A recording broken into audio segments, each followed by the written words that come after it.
Apart from wars and natural catastrophes, one of the greatest disasters of the 20th century was the sinking of the great liner Titanic in 1912. The unsinkable ship sank on a voyage from Liverpool to New York after striking on an iceberg near the coast of Labrador. How did it happen? How could it happen? People ask. Yet it happened. Inexplicable, or was it? Is it possible that the sinking of the Titanic was caused by a ghost? A lot of the story is true. But did it really happen quite like this? Hello everybody, my name is Johnatan Rifando Antoni Jeremia Rangkuti 411 MIPA 1. Now I want to tell you guys about story. Short story about Titanic and the Temple of Doom. Hope you enjoy, guys.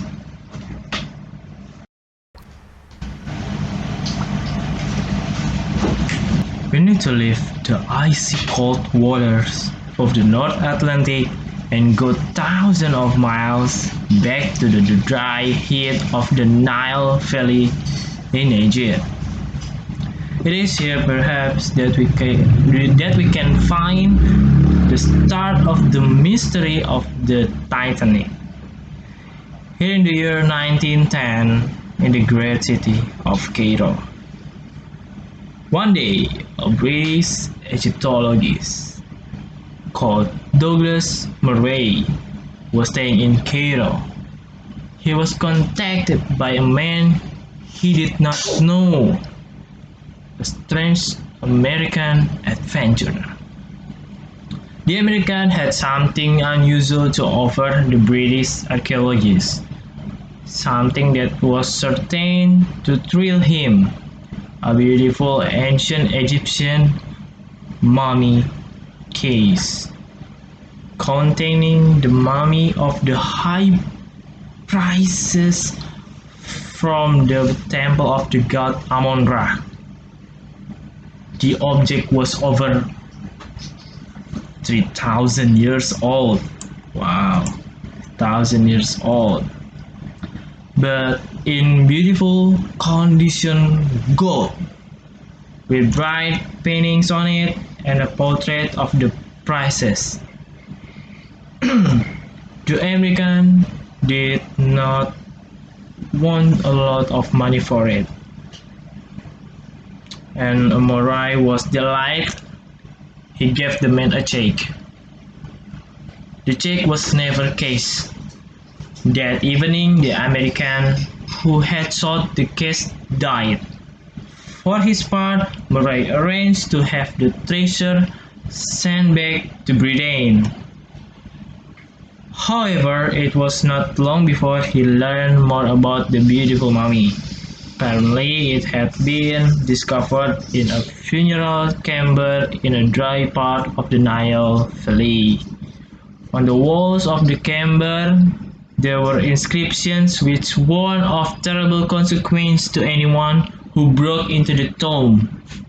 Murray was pretty skeptical about this warning until a few days later, when a gun he was holding exploded in his hand, shattering his arm.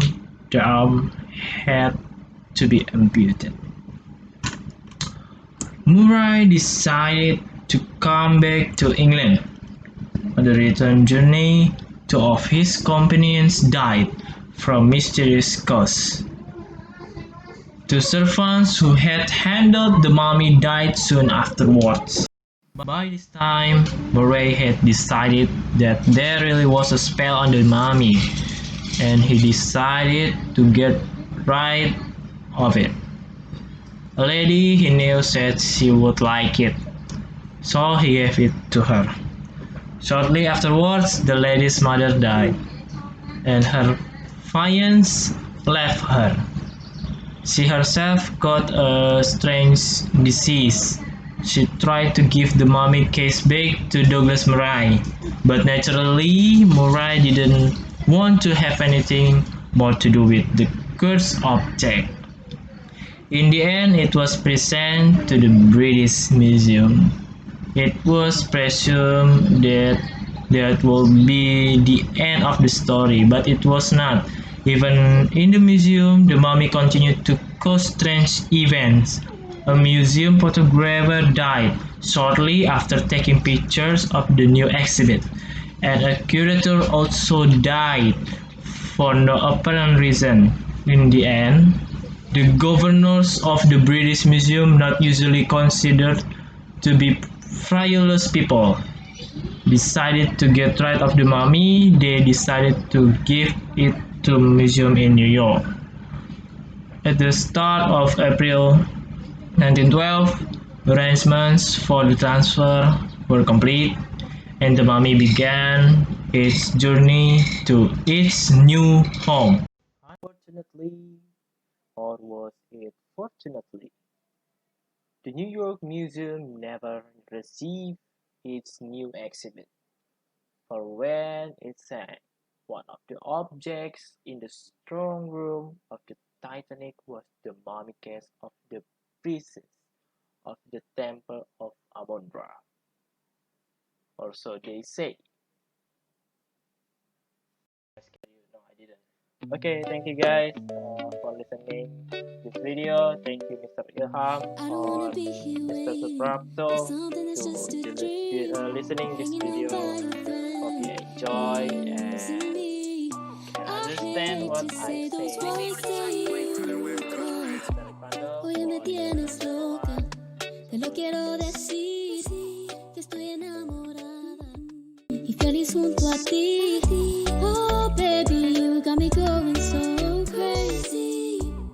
I just wanna